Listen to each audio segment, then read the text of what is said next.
po jako akawuwo.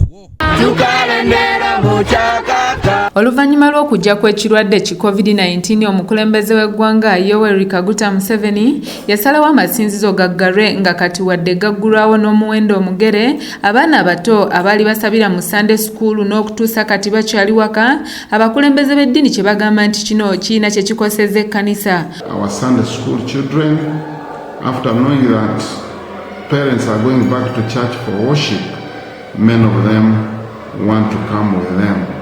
And when they come with them, when it's not yet opened officially that Sunday school should attend, it becomes a challenge in our churches. Of course, we know that by law, due to SOPs, children are not supposed to be in churches.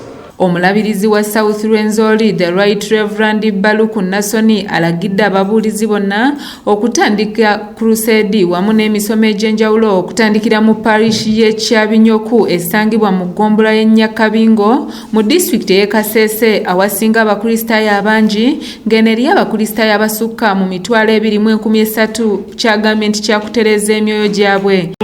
N'okwemitima y'abantu yangohe omwenenya Nyamuhanga galeka n'abalibya bala hano abantu bose bamarokoka eshango bose mutazitenga na lyobo walona bongerere kolaki bongerere baneka nerikwa wetu dini sabdini ne timu ya uno ne mishoni galeka necha nyuku ukita shelinga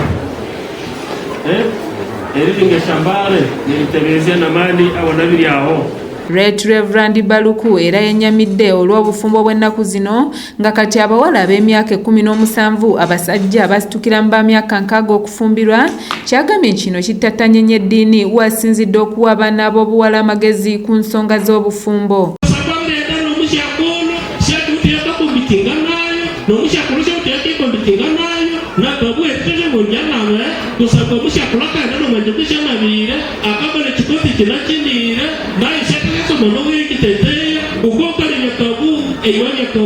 Robert Kule yakusakidde eggulire lino okulwa ABS Television.